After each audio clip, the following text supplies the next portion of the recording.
sekian lama di sana kan bukan hanya pengalaman pribadi ya. Apakah ada juga nih pengalaman dari teman-teman misalnya terkait dengan persoalan ini yang Ustadz itu nggak bisa lupa? Ini kayak menarik buat di-share ini. Seperti apa? Jadi kita hidup di tempat yang sistemnya dulu belum rapi. Iya. Budaya damai di tempat cukup banyak. Iya. Gitu. Itu ada temen, ada orang Indonesia yang buat SIM itu cukup lucu. Jadi dia kalau di sana kan nggak ada polisi disogok, nggak ada. Jadi bagi mereka itu disogok itu dihina. Jadi ada ketika ujian SIM nggak lolos, kemudian dia ngasih uang. Tapi yang terjadi dia ditampar. Oh itu menghina gitu. Oh dia coba untuk memberikan tips untuk seperti kita lah pada di sini ya. Dan dia tidak tahu bahwa itu bukan budaya di sana. Bahkan menerima suap untuk polisi-polisi lalu lintas di kota Riyadh itu sebuah penghinaan karena saking tidak pernah ada orang yang nyuap gitu. Oh luar biasa. Dan budaya tidak nyuap ini bukan hanya semata karena sistem ya. Saya melihat ada 3 unsur nih. Ini menarik nih. Iya.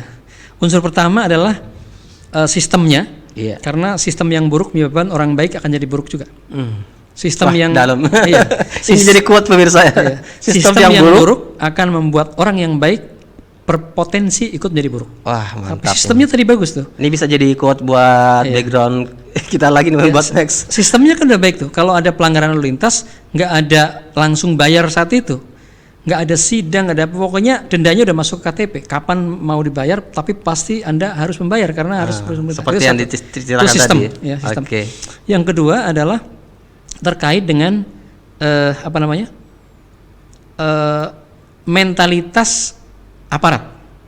Karena dengan sistem yang dengan agama yang relatif baik, para ulama banyak mengingatkan di mimbar-mimbar di mana akhirnya aparat itu lebih ngerasa ketika bertugas itu bertanggung jawab pada Allah. Gitu. Bukan ya sekedar saya kerja gitu kan, enggak. Misalkan hakim, kenapa hakim juga enggak ada di sana kemudian hakim disuap? Karena ketika memutuskan dia ngerasa ini kalau saya salah mutusin neraka buat saya. Kalau polisi kemudian saya ini dosa buat saya gitu. Jadi ini nilai-nilai lain yang aparat juga tersibgoh. Jadi di Indonesia mestinya ada juga gitu upaya untuk bagaimana memperbaiki mental aparat, revolusi mental. Tapi yang jalan gitu. Yang akhirnya aparatnya relatif ada tarbiyah lah, ada pembinaan gitu. Sehingga tanggung jawabnya bukan hanya keduniaan. Kalau bertugas saya ngawur, saya nerima suap, saya dosa nih. Yang celaka siapa? Saya gitu. Nah, akhirnya aparat. Ini menarik yang poin kedua tentang responsibility, tanggung jawab. Kira-kira masukannya untuk di kita ini apa ya? Kira-kira bentuk mesti ada upaya pembinaan. Bentuk pembinaan kepada para petugas. Dan itu harus menurut saya yang efektif itu adalah kalau yang kelihatan dari sana dulu kayak apa? Ada nggak? Kalau di sana memang kita lihat dominan banget para ulama itu dan masyarakat secara umum menggemakan dakwah untuk takut kepada Allah, taat kepada Allah dan sebagainya, sehingga akhirnya apa? Gema kebaikan itu pada zaman itu ya, pada zaman itu sampai ke aparat gitu. Jadi itu. Saya kira ada semacam bocoran tentang bagaimana sih mekanisme di dalam. Mungkin juga mekanisme hukuman yang punishment juga yang baik. Efek jerak. Baik ini menarik. Nah, yang ketiga menarik lagi nih, yang itu juga sulit rasanya Indonesia ataupun negara lain perlu meniru.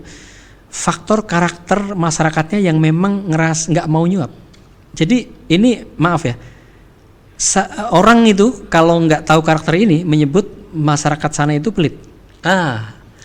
Iya. Saya punya pengalaman juga nih. Saya ceritain juga. Tapi ini dalam tanda petik ya. Kenapa? Karena mereka tidak mau kehilangan satu real pun untuk sesuatu yang tidak pada mestinya. Kayak kenapa saya harus membayar nyuap ini? Kenapa saya harus ini? Kan nggak ada aturannya gitu.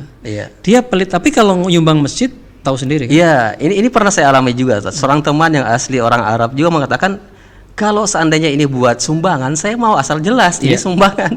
Tapi kalau seperti ini nggak jelas dia. Bahkan bisa terjadi gara-gara satu real, gara-gara uang 5.000, 2.000, orang mempertahan haknya. Kenapa? Misalkan fotokopi harusnya adalah 1 real itu adalah 10 lembar misal gitu. Iya. Yang kalau dipikir udahlah. Iya sekecil. Enggak, bagi mereka enggak. Kenapa? Karena ini adalah hak saya. Dan saya tidak harus membayar yang tidak seharusnya tidak dikeluarin. Kan harusnya misalkan ada orang kopi 20 lembar, harusnya 2 real kan? Kasih uang 5 real, harusnya baliknya berapa? 3 real. Iya. Tapi dia balikin cuma 2 real, kurang 1 real. Itu bisa jadi sebab untuk dia bersih tegang. Walaupun kadang-kadang nyampainya elegan, macam-macam lah orang itu kan. Jadi tapi serius. dia akan meminta. Kalau kita kan udahlah cuma 1 real. Iya, bagi orang yang mungkin belum pernah berinteraksi dengan orang Arab ya. Saya juga pernah berinteraksi dengan orang Arab, hampir seperti itu kejadiannya, Ustaz.